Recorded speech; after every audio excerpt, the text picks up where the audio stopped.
All right, hello, welcome back to the Gumtree of Liberty podcast, episode 25, Actually Autistic Libertarians. For the third time lucky, we've tried this twice already, had to cancel both times, but now we're all here. I'm joined today by my co-host Centrist, and back for us for the first time in a while, Gerrie, who's been on the campaign trail, and as well as returning guest CD McRae, and Shannon, the closeted podcaster. Hello.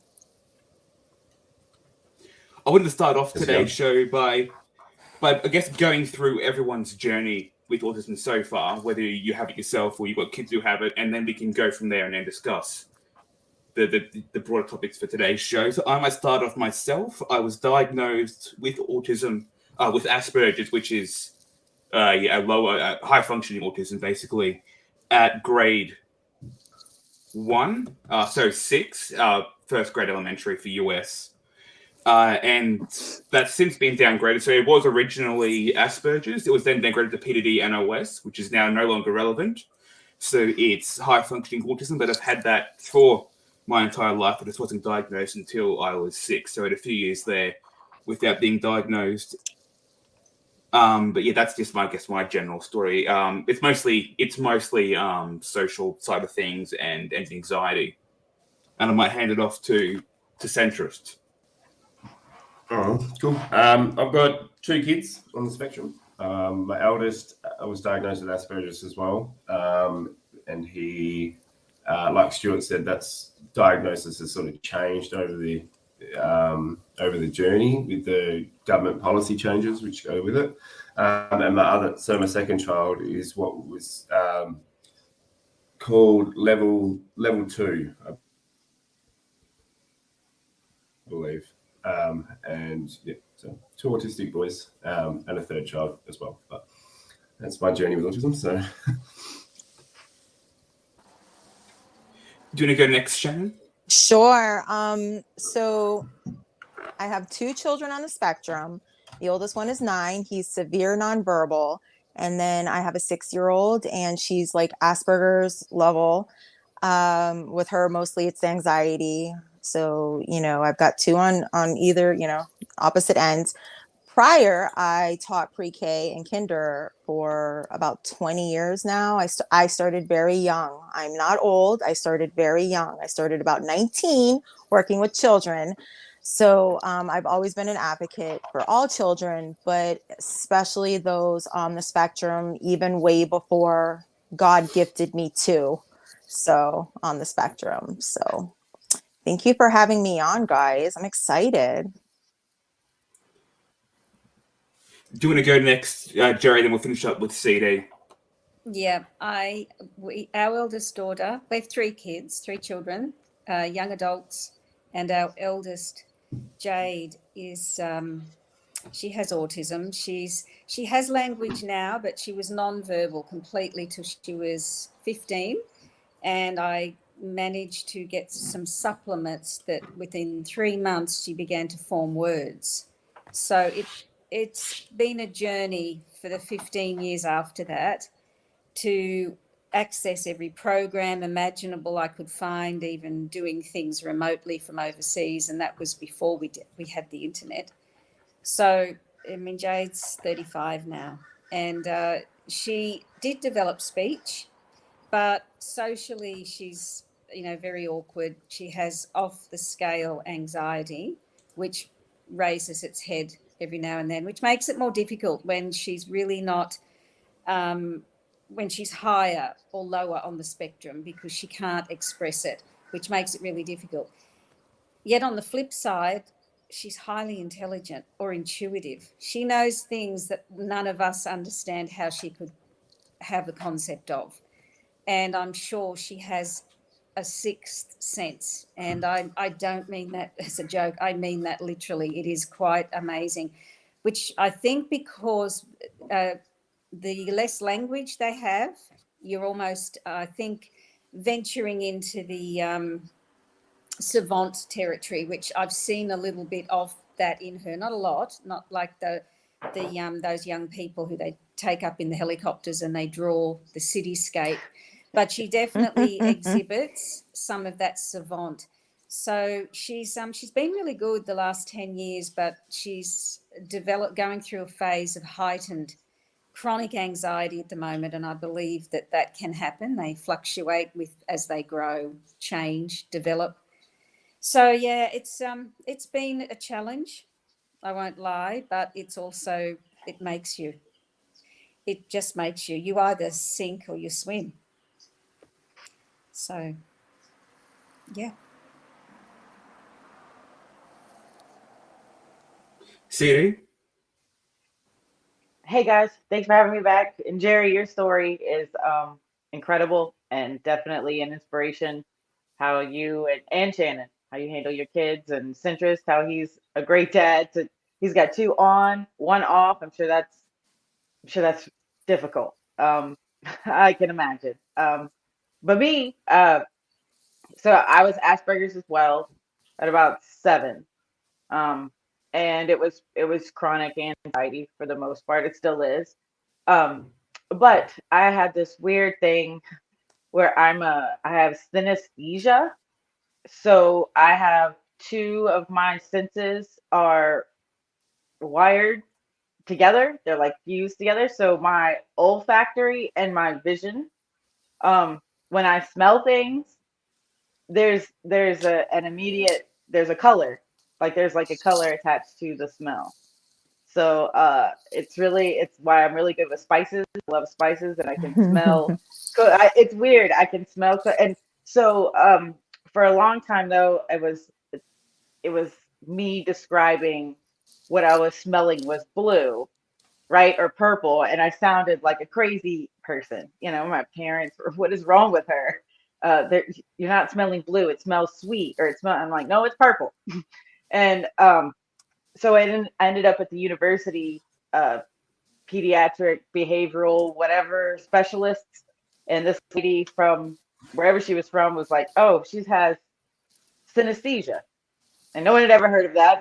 Was like not even a thing. But yeah, I was like 1 in, I don't know, thousands, millions maybe have it. I don't know.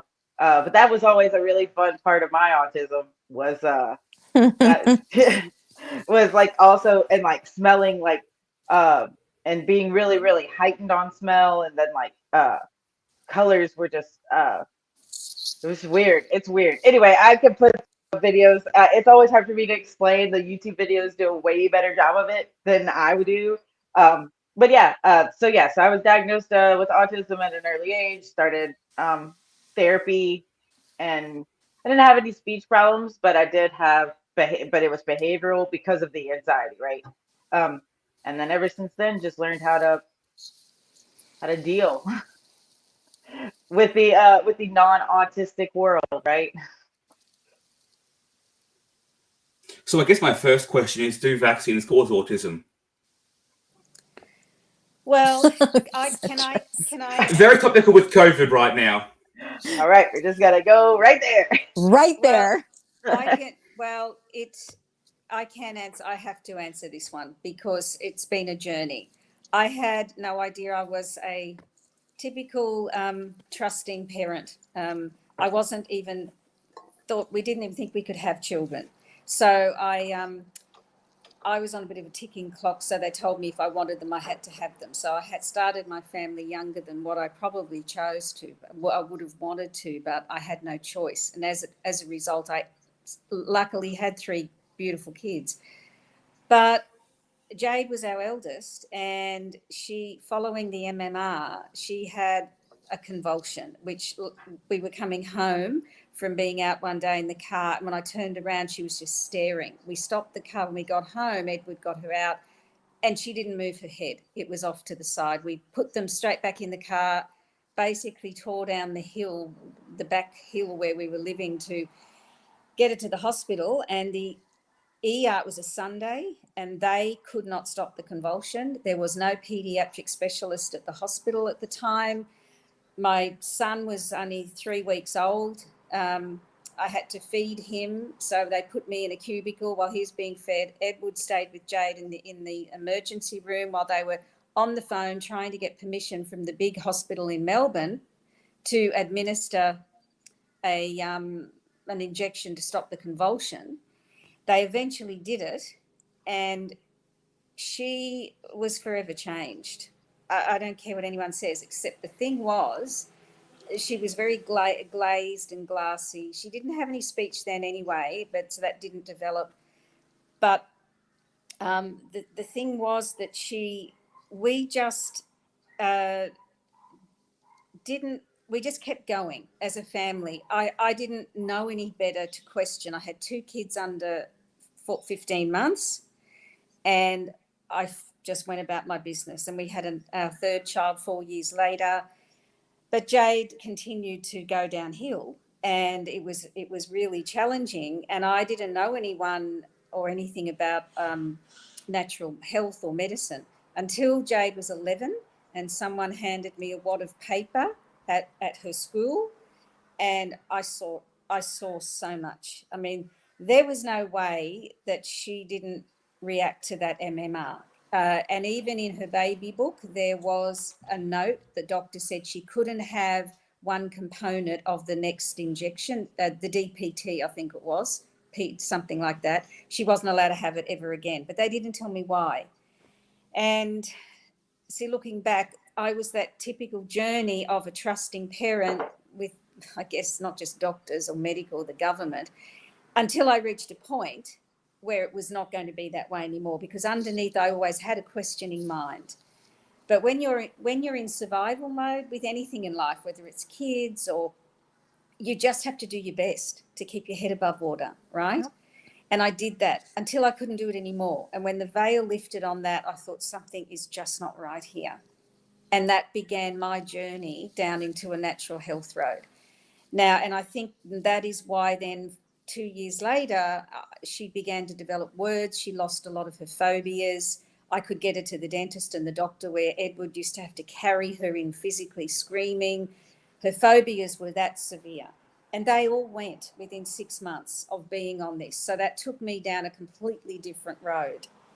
And no one will tell me that there's not a link. I absolutely refuse to believe. I saw it. We saw it with our own eyes, and I've read the literature, and I've met enough parents through the 30 years to know. So that's our story. I don't think that it causes. I do think it could alter.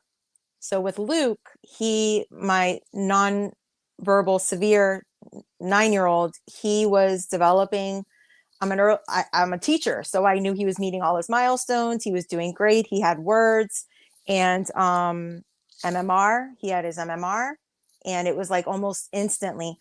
Now, when I look back at videos, I can see signs of him doing certain like characteristics of having autism, but to me, I know the MMR, I know it damaged him in some way. He had all of his vaccines up until that point, because, you try to do what you're supposed to do for your kids. The vaccines are helpful.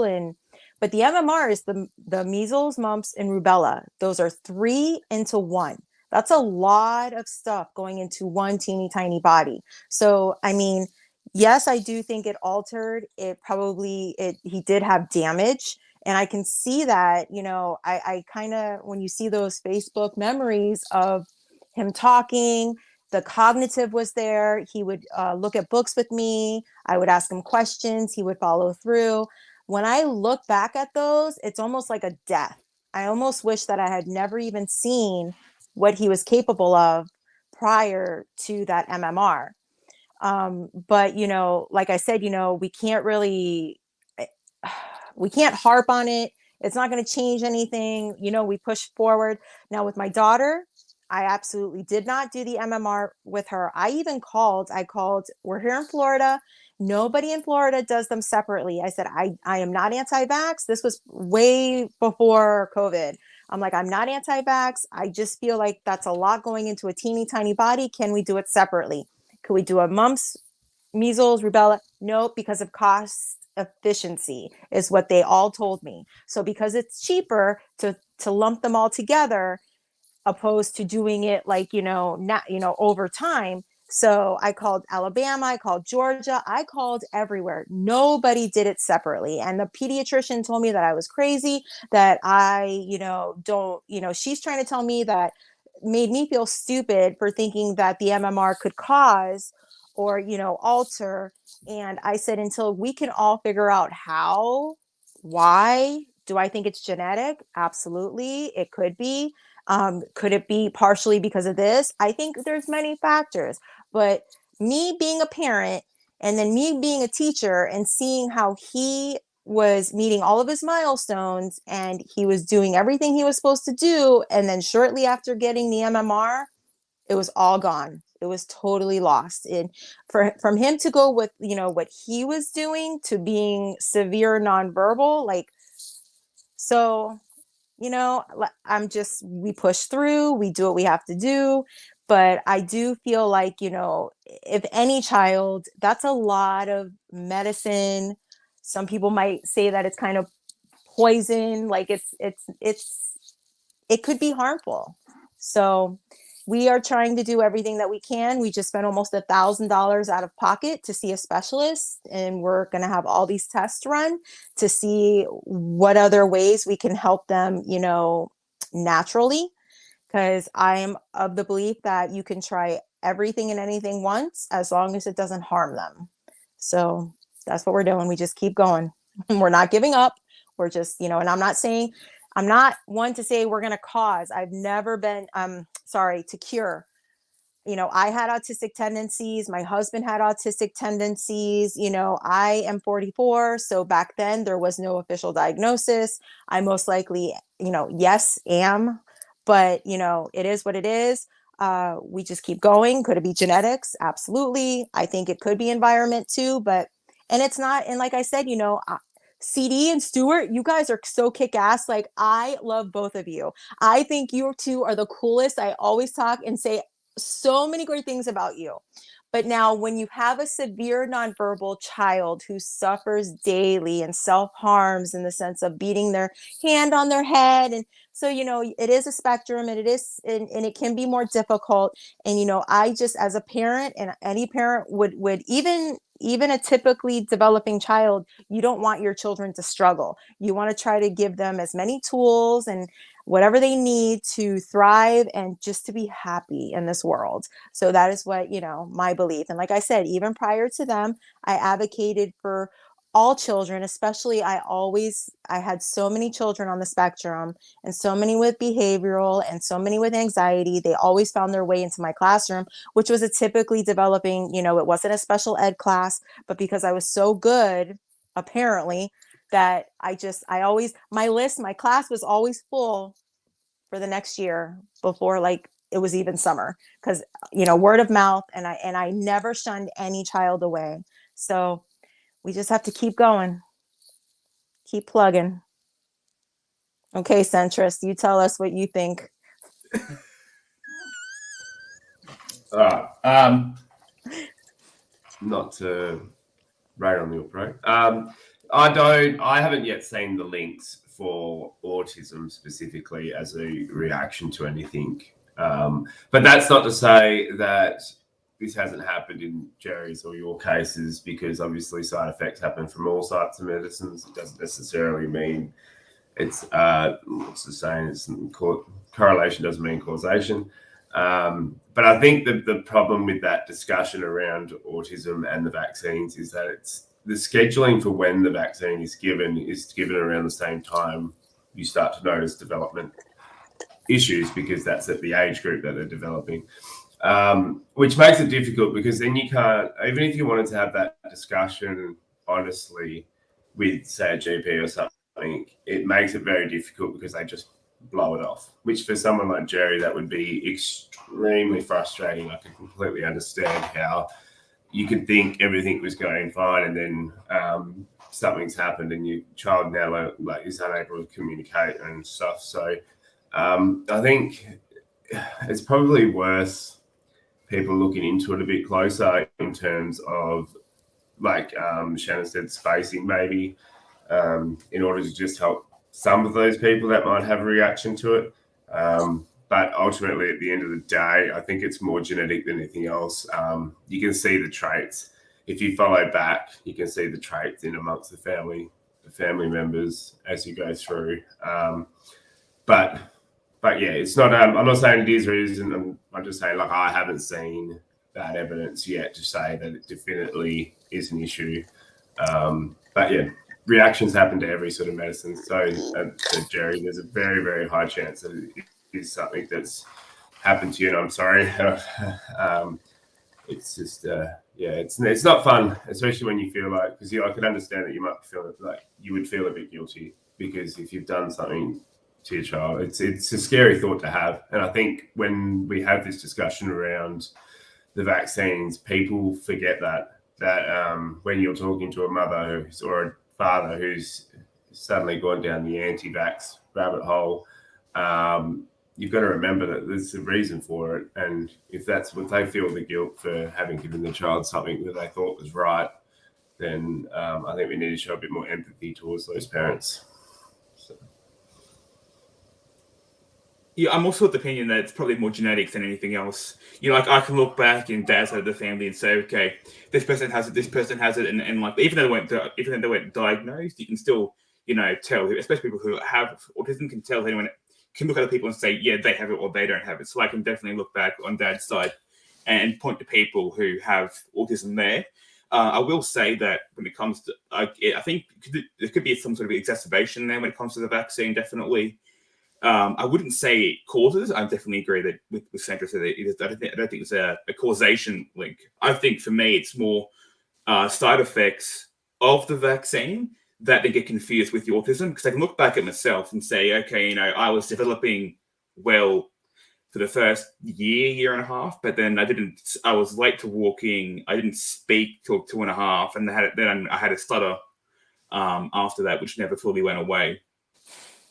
But yeah, I can look back at that and go, okay, yeah, there's definitely, whether it, you know, makes it worse or, I guess because they're all vaccines, we have side effects. As we know that right now with COVID, for example, I can look back at that and go, okay, so potentially there's side effects here that either have then been hidden by the diagnosis of autism. So, you know, you don't actually look at them, you look at the autism, you look at those side effects through the diagnosis of autism. So they then seem to be connected to it. So I don't know if it's if it is exacerbates it, or if it's just hidden by the autism diagnosis there, and you think it's all the same thing. But I definitely think that there is some sort of side effects to those vaccines. I know people who, so they didn't let anyone in their family get the vaccine, and they're completely healthy. And I know people that didn't get the vaccine, and then they've been sick. Their kids are all sick because of it. So I think it's more an issue of side effects than anything else. And to reiterate, the muddiness of the timing, like I think people underestimate that as well. The timing of when that vaccine is given in terms of developmental stages in your life is a changing period as well. Also, if you were looking at it and how to collect, if you're trying to collect data on it, it's a time frame like that. It would be so hard. There'd be so many things going on at once that it's difficult to be able to clean that data up.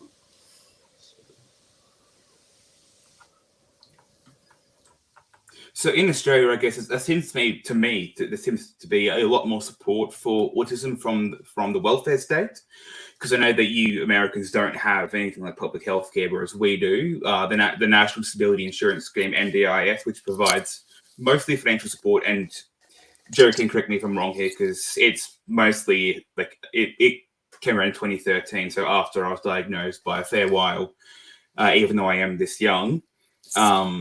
So I didn't have much to do with it really, and according to my psychologist, because I'm level 1, it's a 3-tier system. So Centrist said that one of his kids is level 2. So from what I understand about NDI, it's more supportive for people who are 2 and 3 as opposed to 1.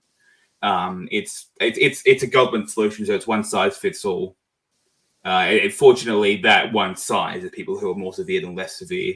It'd be a lot worse if it only targeted people who were less severe on the spectrum. But I want to know what the US system is like in terms of support from, I guess not from the state, but from other organizations, and how you can find aids and the like. So we have Okay, so we have our private insurance. I've always been I've always been a believer that we need to always have private insurance. So because just even before you don't even think about, you don't ever think, you know, you're going to have a child that has special needs, or but even just, you know, by having the best private insurance that you can have will obviously help them. So we always had our private insurance. We always had good private insurance. So I thought that I was going to be able to just not get the state involved. Look, I am a registered Republican. I am not a full-fledged libertarian yet. So I just always was of that belief that, you know, we're going to keep government out. I can do this. My mom, you know, I had learning disabilities. My mom was able to get me all the private therapists, you know, speech therapists and occupational, all of that private. So I figured I was going to do the same thing with Luke at 2, because I knew at 2.5 we started you know, therapies. So it was costing a co-payment of $25 a session, so that, you know, after insurance, that was my cost. That was not a problem. I didn't mind it. But he was doing 3 different therapies a week, so that's $75 a week, and this was still when he was young. So it got to the point where I was like, you know, I was not going to do him any good if I continued to do what I was trying to do privately and not do our early intervention. Because we do have in Florida, we have early steps. So from 0 to 3, you can, you know, it's that early intervention. And, you know, like I said, you know, there's a stigma. You know, my mom was always like, no, you know, we can do it ourselves. But it got to the point where I'm like, I'm not doing him any good by not utilizing. So we were still using, you know, I was still doing private therapies, but it was like being supplemented also with early steps. So the early step concept is, you know, from 0 to 3. And then at 3, they can go ahead and start in a program at school, at a public school. So, and it would just carry on, you know, they would age out of early steps and then they would continue on through the public school system, the special education system. So we did that. We had a great experience with early steps, and he was getting, you know, more therapies. We got him, you know, in ABA. And then we went ahead and they insisted, they're like, you should go ahead and do SSI. So it's like, you know, Social Security supplement. And we did it mostly not so much because you get so much a month for, you know, the child gets so much a month, but also with that secondary insurance. So thank God we have that secondary insurance. As much as we don't like the state, we do pay into it. We paid into it, you know, we have been paying into it. So it's there for us. And that's another thing you have to like realize that, you know, all these things, you know, we've been paying into it. So why not use it? But I still to this day have a hard time having that mentality. But ABA, the different therapies do not take our private insurance that we spend over almost $2,000 a month on. So we spend almost $2,000 for a private health insurance that a lot of like the ABA won't take, different therapies, different, you know, organizations, whatever we would want to do, specialists. So they take that secondary Medicaid insurance. So, and it's come in handy. But again, it's like at some point, and I would say to any parent that has that, like, you know, that Republican, that conservative, that libertarian parent that's like, no, I don't want the state in my child's, you know, life. I don't want there to be a paper trail. What I would say is you're going to hinder and you're going to harm your child's development if you have that train of thought. If you have a child that has severe disabilities, if that child is nonverbal, I run into parents daily that I have resources in my car. I'm like a walking advocate. I was just in the store 2 weeks ago, and this lady was saying how she was trying to teach her child sign language. And with my son, he has to have some kind of apraxia. It's hard to diagnose, but I've had speech therapists say you are most likely correct. It's just hard to diagnose that. But because he cannot sign, anything. And so we use his talker. Like he's got 2 devices. So he's got a device that tells us what he needs. And there are children that don't even have one of these, and he has 2 of these. So there are children that are walking around who cannot effectively communicate when he's had these for years. And even prior to that, you know, and these are things that I have to tell parents who have 10-year-olds, 11-year-olds, 12-year-olds who still cannot effectively communicate. So that's what it's kind of like. It hurts my heart as a teacher and as a mom to have like a 10-year-old walking around who can't effectively communicate. So that's why I'm like, if you can ask for help, if you can get into an early intervention, a 0 to 3 program, even, you know, I direct them to, if they're young, to that program. If they're older, I get them into contact with, you know, the state programs. And, you know, my son goes to a public special needs public school. So it's a special needs public school. They're rare. It's a wonderful school. I was never in a public school. I was in Catholic school my whole life. I thought that's where my children would go, but life, you know, it just didn't happen that way. But both of my children go an hour away. I drive them every day an hour away so that they can go to their schools because it's worth it. So it's like, you have to just try everything and anything you can. But, you know, so that's why yes, I'm not a fan of the state, but it's a partnership right now. So Yeah, Shannon, I hear you with that. I did that. My life, I lived in the car so much with everything. With Jade, I put her in everything. At one stage, we were living just outside of Canberra. I was on the other side of the border in New South Wales, and we took her into the Institute of Sport swimming because they had a program there and they were willing to have her there. And I had to drive an hour each way to do that, you know, day, night. That's what you do. and that's what we do. Gerrie, you just said because they would allow her to be there. Oh, And yeah. what's sad is we don't want our children to feel like they're allowed to be somewhere. You know, it's how, you know, how like my daughter could probably go play baseball and go do sports and whatever, music. And with Luke, I have to think about where are places that are going to be accepting of him. And it's just so sad that it's this far. We have come so far, but yet we haven't, because even you and even I, like today, I took my daughter to an Easter egg hunt and, you know, an activity, like it was an all day thing, but there was no way that my son would have, he wouldn't have enjoyed it. But I felt like the acceptance part of it, like it would have lasted maybe 20 minutes for him. And that was it. Yeah. But it's like, you want them to feel welcomed. You want them to feel, you know, like they're a part of their community. And so that's just.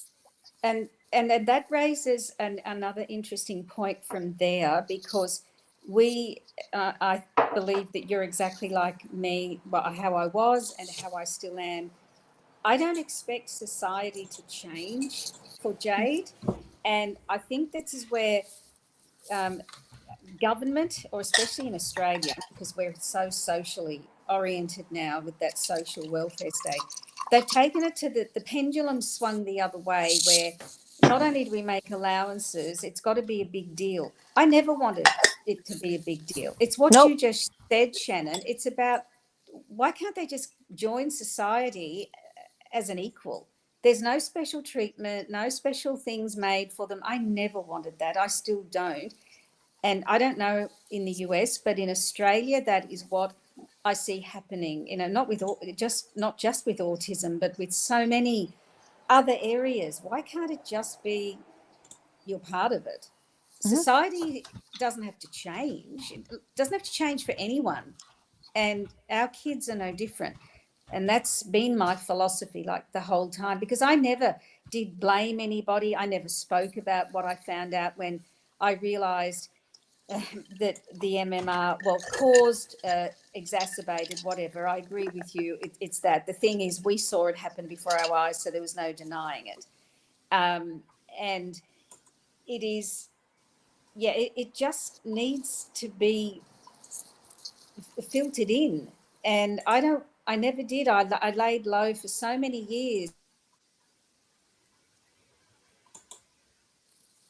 Oh no. I think we've lost a. That's how we. Wait. Gerrie, you cut out. You have to go say that again. Your audio cut out. We've just been very independent, and I believe that that's the way it should be. I think society would be better and would benefit from that rather than creating all this extra layer of bureaucracy and money going into having it so special, singled out. It doesn't need to be like that. But that's very difficult in Australia, I think, it going to extreme. So in our situation now, in terms of, we had a great pediatrician.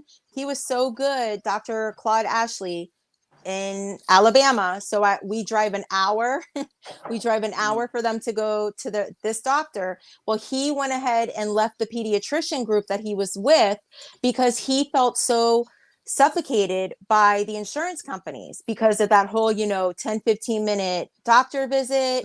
And there were just things that he was so good that Luke, we didn't have to have 3 specialists. We were able to do away with specialists because he was so good at what he does, and he has a heart and a passion for children on the spectrum with pandas. I don't know if you guys are familiar with that, but it's like OCD. So he branched out. He finally left the pediatric group that he was with. He is on his own, and that's where we just, we took the kids. It's all out of pocket, no insurance at all, but it's worth it to us because it was getting to the point, and I even said to him, I'm glad that you did this because I'm not one to say, what else can we do? Like, I'm kind of like at a loss for words, but it was kind of getting to that point because, like I said, we will try everything and anything. And it was just getting to the point where we're seeing kind of like an uptick in behaviors, and we're trying to figure out a way that will help. And so, he said, by coming out, by leaving the pediatrician's office, the group, by going self-pay, not having to deal with insurance companies, it opens the door for so many other therapies that are, IV, or not even just, IV, because there's so many IVs that, that they can try that will not harm the kids in terms of vitamins and a different, like a supplemental, like a variation of like vitamins and just different things that he can try with the kids. So that's why we were like, okay, we're going to do it. We're going to do whatever we can. We trust him. And so, but like I said, it was almost like it's going to be like $1,000 that we just paid in between lab work but we just can't keep doing the same thing and getting the same results. Like, we have to try to do other things, but these are things that the insurance companies will not allow them to do. So that's why when you say, who was it? Which one said that, like, about like how libertarians would say, like, with autism, like, it's probably best not to have the state involved.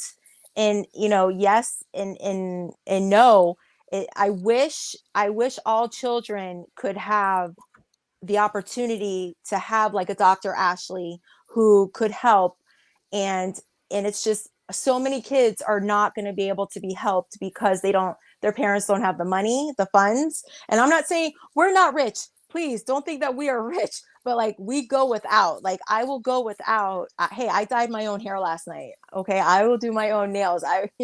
We don't go on the vacations just so we can provide for the kids, so we can make sure that we could do whatever we can for them. But yes, there are governmental programs, but it's kind of like, they need to kind of catch up if they're going to help these children, and we're going to see an influx of more diagnosis. It's great that these children are getting diagnosed, and obviously early on in the early interventions, but we have to be able to try different, natural, which again, why would the insurance companies provide a natural way to help these children when they're making money on medication and different therapies that have to be prescribed and along those lines? So it's a touchy subject. Yeah, I agree on the need for early intervention there as well. Even though I, can speak pretty well now, even because of the stutter I had, which came from the Asperger's and not being diagnosed and dealt with at an early age, I'll now talk. Like, people who listen to the podcast for many episodes realize that I often talk quite fast, and that comes from not having that problem fully resolved at a young age. So I still have lasting speech problems. It's mostly it's bad as anxiety, but it's a lasting problem from a lack of early intervention. And I guess it comes down to stigma, really. I'm not a big fan of political correctness and the like, but I do think that the terminology of disabled probably isn't the most accurate, because people automatically, there's a negative stigma around having, whether it be ADHD or Asperger's or anything else like that. There's a lot of stigma around it. So I am more supportive. Like, the term I use is neurodivergent as opposed to being disabled, because there are benefits to it. Obviously, some of people with that on the spectrum have great empathy, or as Gerrie was saying, they're really smart, or people who have a special interest of theirs, which they know a lot about, and when they're engaged in it, it sends endorphins to their brain and helps calm them down. So there are definitely upsides to it. But I think the stigma around it means that you aren't seeing that much from the private sector, which is why people have to rely on the government. And I do agree that it does come up down a lot to medication. Medication is always seen as being the cure as opposed to behavioral therapy. I think that's where the real answer lies. Well, I don't know what your guys' thoughts are. I want. Yeah, go. I was just gonna say, I can tell you guys from the state's perspective. So my great grandmother she was the first superintendent of the special needs department of Vernon Parish. There was so what that means is that we had, probably just like you guys, we have like a school board, and Dr. Billy McRae, my great grandmother, started the special needs, department of the school system back in the 70s, I think. And because where I'm from is also it's still pretty big, but it was really big back then, a big army base, right? So you have kids coming from, and this is during right after Vietnam. So you have kids from like all over the world coming to this army base, and they're all going to the public school there. That's what they do. They have a school on base. It's not very good. So for a while there, the school system was pretty top notch. And she started it having, that there was no real word for it. There was no term for it. There was no school for it. And she just went and got her master's, her doctorate in behavioral studies. A little kid, and so it was like, when you read her thesis, it was so early. But I mean, she was spot on. And her successor was my grandmother, her daughter-in-law. So we have two generations of my family, and then my aunt is she's a special educator, but she teaches the super smart kids who probably are also on the spectrum, but on that like other side. Like they're exceptional. The exceptional. Yes. Yeah. The gifted, talented, whatever you want to call it, those kids. And she's done that most of her career. She, like you, Shannon, started teaching very, very young. I think 21, 22 years old. So I come from what I'm saying is I come from a long line of educators in, here they still call it the special needs, department. But so my family has always been pretty like aware of things and us as kids. Between my grandmother and my great grandmother, they could sit there and watch us play and say, "Oh, that one's, we need to watch that. We need to pay attention to that." Because they've studied it. So you could have flown under the radar if it wasn't for them. You could have been like so many other girls that just flew under the radar, right? And no, they were like, "No, this one, she has a problem." But I too didn't talk till way late, and then I too had a stutter, and one day it just went away. But yeah, for a long time I had a stutter. So, and because of the stutter, I wouldn't talk. I'd be so nervous to not get it right. to the point, yeah, I just wouldn't open my mouth. Look And at you now. I'll tell you one day, just like, whoop, she just doesn't stutter, and all of a sudden she can tell me exactly what she wants. Like it was, but that was always slow. And so I guess what I'm saying is like coming from the school board, from the state side of the education for young people, I do know they struggle, and I hate that. Just like my granny would tell you, she would have kids come in, just like Shannon was talking about, kids who were nonverbal, and they had no help, and these young mothers had no idea what to do, where to start, how to even, and they just basically left them to the state to, my granny's office, the lady, and the teachers to raise this child. And they're, and then, like I said, it's an army base, right? So these people get moved around a lot. And so by the time my granny and my aunt and their team gets their hands on this kid's been through 3-4 schools. And like, they don't know what the last school did or didn't do. And so you have to go through all these tests. These kids have to take all these tests to see where they're at. Then they have to assign them to the teacher. By the time all that's done, you're in the middle of the school year, and this kid just got used to something. Also and therapies. And they would, but I mean, they couldn't provide that for the kids. They never had the funding. If they would, they would have, if they had it. And anytime they got a grant, it was an exciting moment, and then they were able to do things. But it's like the one thing that they cut every time. And that's why I love when politicians will tell you that they care about your kids. And it's like, yeah, the ones that are bright and shiny and they're perfect and have all their toes and their fingers and they don't look weird, they're just, you like those kids. You don't give a shit about our kids who can't talk. What are you going to do for them? Like, and they matter too. Like, it's not fair to just continue to take from special ed because it's available, because you can. Do you know that my son's school is so great that I volunteer on such a regular basis that I could be getting paid. I work for free and I would do it every day if I could there. I love that school. I always said that if I came into so much money, I would be funding that school more than what they, I would give them whatever they needed, because it is amazing. That whole school is so amazing, that, yeah, I will go and volunteer hours every day just so I could give back, because I was lucky. We're out of county. So he had to have, an approval in each year. It could be tricky if he could stay there.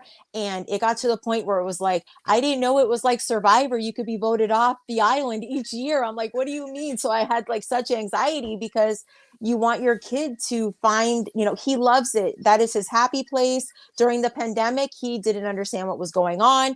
I had to hide his book bag because he kept trying to get his book bag. He kept trying to get his shoes because he wanted to go to school so badly. So yeah, I mean, you do what you can. Like when you see something that works, when you find people who are just as passionate as you are, and like CD brings up a good point. Like when she said, they just give them to her granny, like, you have to be your child's first advocate. You can't just, and there are so many parents who like, here you go, take my kid for 8 hours out of the day and let me get them home and just feed them. And you can't do that. You have to continue to find, continuing education for yourself, parent seminars. Like you have to stay up to date with the latest studies, with like, what you can do to help your child. So you are your child's first and best advocate. You can't just like, it's scary. Yes. Even coming from a teacher, yes, it's scary. But you just got to go. You got to do what you got to do. So you can't leave it to the school. I think it's really sad that a point you both raised earlier about how our kids who may even be nonverbal, how they can access a part of their brain. They often turn out to be some of the most highly intelligent if they even get through that. I mean, look at your journey, CD. Look at you going from that to this. And Stuart, look what you've achieved. We wouldn't be here if it wasn't what you together doing this if it wasn't for you. My point is the greatness in all of our kids and the education system that the state funds. That could be done so differently if it wasn't this one size fits all. Yep. If there were enough people, and I believe that they are out there, that could set it up. I mean, I don't know how I specifically, but it's got to be better done to bring out all of the different skills that are laying there dormant in a lot of our kids who are nonverbal, but could break that, could go on to do great things. It is just so sad. So I don't know about Gerrie and Centrist. I don't know about you, but it's like, I kind of like you just want your child to be happy and to be productive in society, like any child. And I didn't know what that would look like for Luke. I know what it could look like for little L is like a little CD. I'm kind of scared, but those two are like twins. But it got to the point where I'm like, I'm not going to stress out over it. I'm not going to worry about what he enjoys. Being outside. He enjoys, I know what he enjoys, but it was like, what kind of skill will he enjoy doing that could, that he can benefit from having?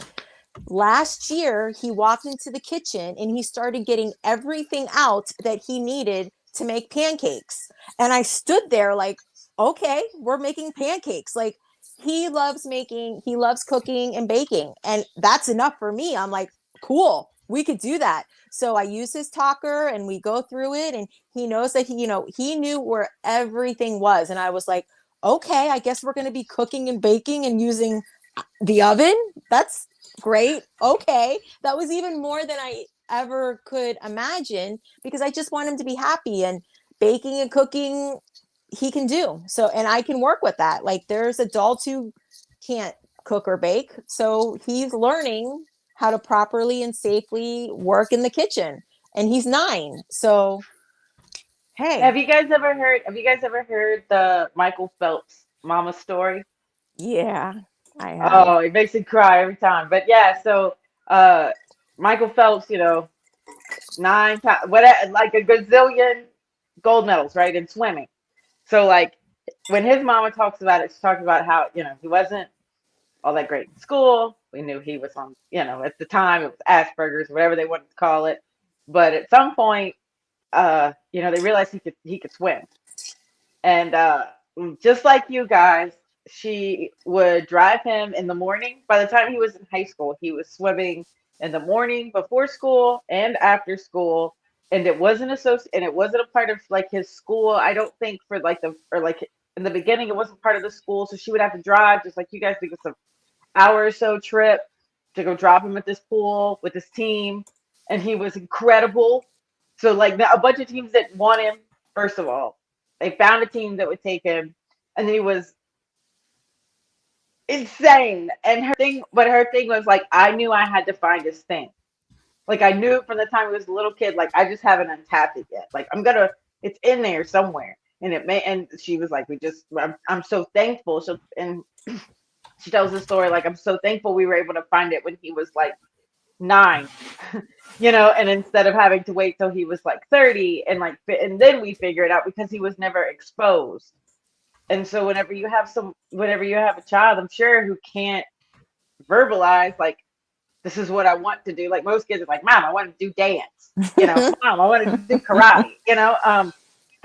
Your kids can't tell you that. So like you have to like just expose them to all kinds of things, right? Constantly. And then it takes their brains a minute to like process what it is you're showing them. Anyway, I just always thought that story was really, really inspirational. Like, man, what if she would have never brought him to the pool? What if he'd have never shown, Luke how to like to bake, like, or given them the freedom to think he can. That to me is also really big. Like, it's like Gerrie said, you're not special. You're not some victim. You're not, you just want to like, find your place in the world. You just, right. So I want to help you. But and we're going to get it. And it's going to be a little bit difficult. But I'm here to Look. tell you, it's, it is for everybody. Look, You're not special.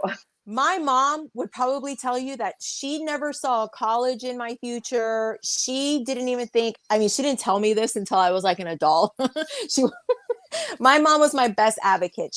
I would have to go to school and then I would have to go home and she'd have to reteach everything to me all over again. I didn't speak until I was about 5. I had like bad comprehension issues, learning disabilities. So going to Catholic school was really challenging. She did not want me in public school. She didn't want me in public school because at that time in the early 80s, special education classes were not, it was just like everyone's just going to get thrown into a special ed class and that was it. There wasn't like let's group them by, ability or disability, whatever. So I went to Catholic school, I got a lot of D's, I got a lot of F's, but my conduct was always good. And my dad always said, you can come home with a D, you can come home with an F, but your conduct grades better always be, the best. And they were. So, they never even saw me going to college or university. They just didn't even think I was going to graduate high school. So I graduated high school, went into college, whatever, and made the president's list a couple of times. So, but if it wasn't for my mom and my dad believing in me and saying, you can do it, lots of nights crying, I can't do it. I can't do it. Yes, you can. No, I can't. So, you have to do what you can for your kids. You got to push them, and I find that sometimes people say that I baby or I kind of shelter Luke because Luke will elope. So Luke does not have a sense we're working on safety. He will take off. So we have to be very careful. And someone asks me, will he like run out and to the street? I'm like, I haven't really let him. So like, I will yell his name. If he gets too far, he'll stop. But we have so many security features in this house just so, because it's like, one time someone told me, and Gerrie and Centrist, maybe you can agree or disagree, but prior to being a parent with a child with autism or that's autistic, I read an article. It was like this article saying that parents with autistic children have similar PTSD as those that are in the military. So I was like, no way. There's no way that this was like when I was like 20 or 21 when I remember reading that article. Yes, it's true. It's true. Because if like for me with Luke, if I don't hear him, I instantly panic. Like it's true. You do have similar PTSD as someone that might be on the battlefield. Like it's scary. Centrist, did you read that article? Do you know about it? I read it. I read that exact article that he gave it a term. I'm trying to remember the term. It's been so long, but I just it's something sorrow. There's 2 words and it's a term. I'll find it. I read that about 5 years ago. It helped me enormously because you go in troughs. I mean, both your children are still young. Jade, we've been through all that now, and I'll be honest, it's not easy, and then sometimes you think you've got on top of it or you've found the solution, and then it plateaus, then it might regress, and you go like that. I definitely burned out by the time we moved to Queensland 18 years ago because we were from New South Wales. I just accepted. Then I stopped all the running around. I mean, I had 2 kids below Jade and we had a small business. So it was hard on everybody. And I was forever. The doctor once told me parents like us should have PhDs behind their names. That's what we do. But I was burned out. By the time we came here, I put Jade in her last 2 years of school at a Catholic school, which is special ed unit. And it was pretty good. And then she got a job in a, I don't like the word sheltered. It wasn't sheltered workshop so much as it was good. She was happy and she was there for 10 years. And she was happy, but it's tough going. I had to let go. I did all that for her, and then that's when I went to university. I thought when I needed to do something for my own sanity, it was all about Jade. And I, like you, Shannon, I got, it goes one step further about you get questioned about whether you're protective. You become almost obsessed in a way because you get focused, because you know there's a world beyond that. Like with you, Centrist, you know your kids, you see them, you want to see beyond that as well, not too much, but you know you're trying to prepare for that life for when they're adults. And that became so real for us. And then when I just felt, I accepted I couldn't do it anymore, couldn't do any more than I'd done without killing myself, but not doing that, just, you know, couldn't survive, couldn't keep going on, burned out. So I went back to uni at that stage, and I let Jade live. I let her live in the world somewhat without me, which she was with me, of course, but I had to let her go out there in that world. And I went to university. And I think all of us for that 10 years had a breather, whether it's right, wrong or not. But before, one last thing I'll say, then we have to switch over to the boys. But I need to say this, that when Jade we got her assessed by the leading guy in Australia. She was 5, like totally nonverbal, all the toileting issues, everything, full on, hands down autism. And his diagnosis, and he was the best of the best at the time, and he said to us, it's a bit of an overlapping area with Jade. He didn't really want to give her the autistic term, but he said they're there and they're weaving in among each other. But he sent us off after 3 hours and said, whatever you do not let anyone tell you she will never develop. And she believed that she'll do great things, and it might take till she's 30 before she starts doing anything, but never let anyone tell you different. That was the best thing that could have ever done, because it was hard for us. She didn't, like Stuart and CD, she didn't develop speech. She didn't do all that stuff. I carried that with me when in my really dark, low times, and I've had them. But I always pull myself up. You know, warriors, we're survivors. But they were dark sometimes, and I would call on that every time he said that to me. And you know what? It happened. She's quite independent in many ways, and that's only because I kept believing. No, did she go off and go to uni, and is she really independent? No. But given where she was, I was told she should be in an institution. Well, that would happen over my dead body. Right.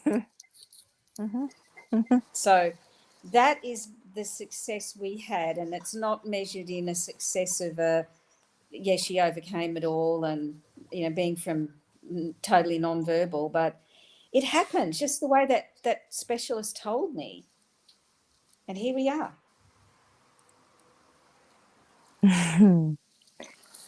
All right, I've got one last question to talk about before we finish up, unless if anything else to say, Centrist. So one of the people in the YouTube comments has said, ignorance, laziness, lack of education and knowledge. Social media has set us back so many years. And I want to build on that and want to ask you guys, what do you think about the increased diagnosis, whatever the plural is, I can't speak. Whatever do you think about the increase in diagnosis of autism, and also the increase in the diagnosis of women with autism? Can I take that first, Gerrie? Can I take that one? Sure. I think we need to let Stuart and Centrist have the. They can go ahead, now. Centrist. You want me to do it? Only because as a pre-K teacher, so for so many years, I would do assessments, and I would say obviously you can't say to a parent, I think your child is on the spectrum, or I think there's something wrong with your child. But if you have an assessment, you can say, hey, look, we did our assessment. We might need to look into further testing. So many times, and I even got it up until I stopped teaching. So 20 plus years, I would say to the parents, and now they're aging out and going into kindergarten. So they're leaving me going into kindergarten. And so I would say, look, we did the end of the year assessment and, we need to talk about further testing. No, I spoke to my pediatrician. It's okay. I'm going to wait. I told them about this. I even brought up, could it be autism? And my pediatrician said to wait. I heard so many times my pediatrician said to wait. Like, are you going to believe me, the pre-K teacher, or the pediatrician? So a lot of parents, now I was able to get through to a lot of parents and say, look, I think, can we just do it? If it was me, I would want, my child, if this was my child, I would want this, and I had a great rapport with like almost all of the parents that they trusted what I had to say. So, and I have parents coming back to me to this day, and they're adults now. These kids are adults. Thank you so much for all the effort that you put into making sure that my child had what they needed to succeed. So, I just feel like in terms of diagnosis, it's because there's better tools, there's better, we have advocates, there's people like me who are like, hey, look, let's try to get this, assess the assessment one step further. So girls, like I said, I went without a diagnosis, probably should have had one, but I was able to fly under the radar. Girls are just kind of easier to fly under the radar. They, boys are rough and tumble. The emotion is like, it comes out differently. We kind of hold it all inside for the most part. Girls hold it on the inside. And I had so many girls that I knew needed to possibly have an assessment done, and most likely was, they were on the spectrum, that the parents just didn't, they were like, oh no, it's okay. If she is, she'll be okay. Like, cause they even said, they kind of like didn't even give any credit to the fact that they could have been autistic, or they were just a little autistic. And I'm thinking, that just irks me. Like, I don't like that whole, like, oh, they're just a little autistic. Like, and that happened a lot. But so in terms of diagnosis, I just think that, there's better, tools like FSU, Florida State. They have a huge autism program. So they are in more schools. They, have more outreaches. There's more, just more advocacy for, early diagnosis. So I feel like, I don't think that it's like, if it's a boy, if it affects boys more than it affects girls, obviously that's kind of silly to me. It's just that, girls kind of can handle it better than boys can. So what do you think, CD? I think there's a lot of truth to that. I think there's a lot of truth to that. I'll tell you right now. So mine, I don't know about you guys, but my handwriting, like my penmanship, had to be perfect. Like I would rewrite notes 100 times until it was like literally perfect. And it wasn't because I needed to write them to learn them. It was because I couldn't look at them. I couldn't read them. Like I would only focus on the mistakes that I'd made, and I had to fix the whole page. So this is like, so I went to school like, I guess kids, like we started to get our own laptops, like to do our homework on when we were like in high school, I guess for like sophomore year. So that wasn't like a common thing. Like they didn't send they didn't send stuff home with you to do your homework on. So a lot of it was still writing and like, typing in Word. And that was never good enough for me to type it, right? I say all that to say that like if I wasn't organized, and to this day, if I don't have a routine, I have nothing. Like if I don't have, and I knew that as a kid very early. Like I do this and then I do this, and this is it. And like I for a long time could not handle spontaneity. Well, what do you haven't planned? You have no idea what we're, and that, because that was my defense mechanism. Like I have a plan. This is what I'm doing. I can expect this. And my male counterparts, it took them a long time to realize that like that was so vital to them being successful. In fact, they probably had to fall hard and learn really hard lessons before they could understand that like that how to handle this as best they could. And it wasn't because they didn't have parents that told them. They just didn't listen to their parents, right? It wasn't because their parents, of course, were like, yeah, maybe if you had a good routine, son, maybe you wouldn't, fuck up all the time. But instead, you decided to play video games till 3 o'clock in the morning because you just couldn't deal. And now you're tired. Like, and so I see that as like organization, like girls, I feel like learn organization is their lifeline. If it's organized and we're good at it. That's what I'm really good at. As far as like, if there's a project going on, delegating, this can have, like, and keeping it all together. I'm pretty good at that, where some people would just like throw their hands up. It's like, no, I got this. In fact, if I need to get it all together 5 minutes before, I'm better at that. Hey, CD, like, can I ask you a question? What? You don't have to answer. So I feel like every child should get diagnosed as early as possible, but I feel like you're doing a disservice to girls if you don't get that diagnosis, if you don't have that like a safety net. Like with little Elle, like she's super smart, she tests really high, but that anxiety gets to her, and like, she has that diagnosis just in case. Will she always need it? Probably not. But my husband struggled with me getting her tested. He kind of thought that I was looking for a problem, and because it was just hard for him to accept it. But I said to him, and I said this when she was a baby because she rocked, so I knew at 7 or 8 months I rocked. You two are two peas in a pod.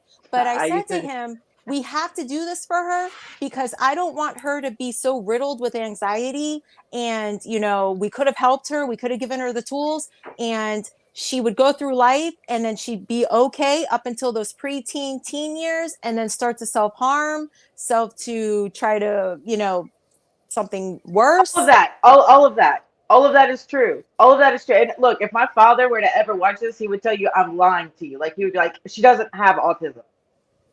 She doesn't have that. Yeah, he still doesn't. Like he would tell you right now. He'd be like, no, that's bullshit. That's some bullshit her mother put in her head. She doesn't have. And it's like, okay, well, okay. I guess that explains all this stuff. All these things. And my grandmother will tell you, like, oh, I knew Carolina. I knew that. I knew CD from the moment she saw me crawl. She's and stutter. She was like, yep. So I just feel like with girls, I think it would be more beneficial for them to have that early intervention, to have that, not to wait so they don't go through their whole life wondering why they have to have perfect handwriting. Right. Like, why didn't anyone just say it doesn't have or recognize that's not, like, you shouldn't be that obsessed with that, with that aspect of your studying, right? Like you should be able to, and yeah, it was, but early yes. And then that way it doesn't come off as just like she's just being a little girl, or she's just being emotional, or like she's so dramatic. I that's the part to me that like you can get confused on, where it's like she self-harms, be it like beating on herself, beating your head, like that's all not just guy stuff. And but also I think girls internalize or have the capability to internalize a lot more. So they're not gonna, if like they're just gonna think they did bad all the time. Like they're always doing something wrong. They're never doing something right. Because that's all they can focus on. And that comes off as weak or emotional when if you would just know what's going on and then how to support your daughter, it would be a lot I think girls would do better. Yep. Instead of getting to 30 and like still having, I can't have scratch outs on anything that I ever write. Ever. Yeah, I was the same with when it comes to handwriting. people with autism tend to have bad handwriting because of poor motor skills. I didn't use a laptop consistently for school until grade 10, so second year of high school for Americans. Me too. Sophomore, whatever you guys call that year, I can't remember. Sophomore. Yeah, okay, I was right. Good. But yeah, so I always had to do cursive because if I didn't do cursive, you couldn't read it basically. Yeah. And it was always, and I'm the same as you, TD. I couldn't have any mistakes, which meant I had to write in pencil so I could get rid of it if I did make a mistake. I suppose writing in pen. So I'm writing teachers in did not like pencil that. with poor motor skills. So it's always messy. Like I can type really fast, but if I do handwriting that's not cursive, it's a complete mess. Right. So I'm the exact same. And so, and like, I would freak out. I mean, I would freak out. You know, my mom's just like, it's notes. I don't understand why you're crying. And well, Mom, how am I supposed to read these? And you know, and it just caused a lot of, if it would have been just like recognized as like, she's just having you know, her anxiety is high because she has a test tomorrow. So she's choosing to focus her energy on her bad handwriting instead of paying attention to what I should be putting my attention towards, which is comprehending the notes. And we do affirmations. Little L does affirmations. Yes. It's okay if I do my I ready and I get it wrong. It's okay. Yes, it's okay. You just have to try. It's okay if I don't get them all right. Yes. And I'm thinking her teachers are going to think I'm like that parent that was like, you have to do everything right. And that's not the case. So yeah, it's a lot of that. It's a lot of, it's okay. It's a lot of that. And I feel like if that would have been the approach taken with me instead of just like, I don't know, kid, figure it out. That's why I adopted you, CD. That's why I have adopted you. Yeah, I think that could have done a lot better instead of just like yelling at me to get over it. Like that, like I don't know how my teachers dealt with me when I was still at school because I info dump like crazy, right? So, and my special interest for autism is politics and history. So I would literally write, at one point, I wrote a 40-minute speech for a 2,000-word assignment that ended up being 40 minutes, twice as long as it was meant to be, because of the info dumping, and that was all handwritten notes. God bless whoever had Stuart for a student. One time, this history teacher, my senior year, so my last year of high school, made the terrible mistake of having the essay question basically be, how did the Vietnam War start? What were the major events in the middle? Oh, God. And at the end, and what were the repercussions? So, again, handwritten. I wrote, because the rest of the test, I went through that real quick. So I spent the majority, so 30 minutes, so probably 2 hours handwriting the entire history of the war. And the only thing I got wrong was a date. And it was the day after that I had written. How do you get that wrong? I don't know. I just put August, 8th or something instead of August 7th. Like, just going too fast, probably. But yeah, and he was like, and so I had to miss several classes. I was like, what? You asked me how the war, like how a 10-year-long war happened. The fact that anyone could get through it, and he's like, I just really needed the big major points, and I'm like, well, that's not what you asked. That's not what you asked. And so, yes, Stuart, no, my poor teacher, no, I was such an asshole. And sometimes I meant it, and sometimes I really did it. And I look back and I'm like, oh, that was so bad. That was getting kicked out of religion class all the time. Getting kicked out of, I got kicked out of history all the time because I was like, you're teaching it wrong.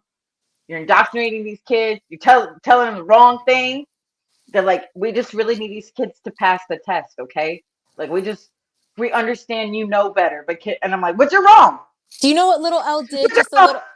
I dropped little L off at a sleepover at my mom's, and my mom said, she said something like, oh, don't touch that. Like they were gardening or something. So little L put her hands behind her back, and I was in the bathroom. So I come out and I'm like, why does she look like she's marching? And she goes, she just automatically said, since I don't have pockets, I have to put my hands behind my back. And I was like, that's school. That's freaking public school. Yes. So anyway, I know we cut off, but I do feel that, Stuart. Like I had my little ticks. I call them my little, and I still do. To this day, I still very much. But I feel like had they been met with affirmative instead of the negative, I probably would have been. So you needed a Miss Shannon. You neided a Miss Shannon in your life. I did because I was just convinced that I was wrong all the time. I'm still that way. I mean, I say I'm sorry more times than I ever should. I don't really think that. I don't really feel like I should, but it's like an instinct, like I just fucked up. You know what I mean? Like I'm so sorry. Whenever I You hate me CD, now. Whenever I see CD tweet or she comments something, I laugh so hard, and I'm like, I knew she was on the spectrum. One day, a couple of months after we started really talking, I'm like, CD, were you ever tested for autism? I'm like, actually. I laugh so hard. I want to be like CD when I grow up. She's awesome. CD's awesome. Yeah, the first time. Well, thank you. The first time I got drunk, I'll never forget it because I yelled at everyone that I ever felt had done me wrong in high school at this stupid party. And when I say drunk, I mean I took like a sip of alcohol because I weighed 88 pounds, and then proceeded to go around and tell everyone really sloppily why I hated them. And boom, roasted. Boom. So I learned that I don't have a filter, and I learned that alcohol can really take it over. Dude. It's dangerous. So it's you have your little ticks.